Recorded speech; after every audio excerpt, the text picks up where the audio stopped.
This is Inside Indiana Business, radio on demand for the morning of March 21st, 2023. I'm Wes Mills. Spring has sprung, and Indiana's golf courses are preparing for another big season. Inside Indiana Business reporter Alex Brown reports on a study just out this morning that assesses just how big golf is in the Hoosier State. The results of the study conducted by the National Golf Foundation suggest the business of golf is a $2 billion economic driver in Indiana. The NGF estimates the activity provides more than $1 billion in direct expenditures annually to the state's economy. The study, based on 2021 data, shows golf supports about 23,000 jobs and generates about $147 million in state and local taxes each year. Indiana Golf, the governing body for the sport in Indiana, says golf helps enhance Indiana's tourism industry, generating $153 million in spending across more than 1 million day and overnight trips from drive-in markets like Chicago, Dayton, Cincinnati, and towns throughout southern Michigan. The study shows 554,000 Hoosiers golf and enjoy the sport on more than 400 golf courses throughout the state. Alex Brown, Inside Indiana Business, Radio. The organization says the industry also contributes $50 million annually to foundations and charities. The Purdue University Airport is partnering with aerospace company Saab and telecommunications firm Ericsson to create a 5G network to support research that could improve operations and security at the nation's airports. Ericsson will provide a private 5G network for the Purdue Research Foundation that will operate at Purdue's airport. They'll support Saab's research of a wireless airport operations platform.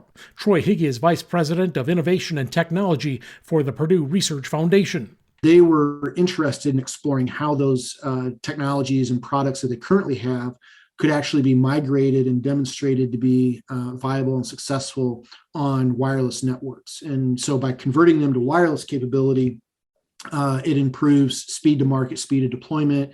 It provides more flexibility for being able to manage relocations or airport updates. Part of the Saab technology is radar sensing and other sensor technology that allows you to understand, particularly on the land side, where are the gas trucks, where are the baggage carts, where are the de-icing vehicles, and sort of managing that orchestration on the land side operations for airports. And a lot of that is sort of sensor-based, either camera or other IoT applications. And so for them, those cameras, those sensors, it's all wired. And for them, it's a big opportunity to say, if we could do this all wirelessly, that gives us a great opportunity to be able to bring our product to market in a much faster and flexible format. So that's an application they were interested in, and that was really the genesis of the parties collectively talking about how we might be able to do a project that would be of interest to Saab, be of interest to Ericsson as a way to demonstrate the use of wireless technology in airport environments, and for Purdue University to get involved in the aviation innovation space. Purdue says the Lab to Life project will serve as a proving ground for academics, researchers, and businesses to test 5G innovations in real-life scenarios. Hancock County manufacturer Tech Castings celebrated on Monday the grand opening of its expanded facility. The company produces super alloy investment castings for the aerospace, manufacturing, and medical industries. It invested about $5 million to grow its plant in the town of Shirley. Tech Castings says the addition would double the output of components and add 20 jobs. From the number one source for Indiana business news, this is Inside Indiana Business, Radio on Demand. Get ready, Northwest Indiana. We're headed your way. IBJ Media, Inside Indiana Business, and the Indiana Economic Development Corporation invite you to the inaugural Engage Northwest Indiana event, presented by CareSource, Indiana University, and Old National Bank. Tuesday, April 25th at Valparaiso University. We'll be diving into regional and statewide initiatives with a focus on talent, education, and issues shaping our economy. More at ibj.com/engage. Columbus-based Cummins is supplying a 90-megawatt electrolyzer system to support a carbon recycling plant in Quebec, Canada. The company's recently rebranded business segment Accelera by Cummins is partnering with a Canadian consortium, which is building a $685 million biorefinery to produce biofuels made from non-recyclable waste material and wood waste. The proton exchange membrane electrolyzer system splits water into hydrogen and oxygen. The hydrogen can be used as a power source.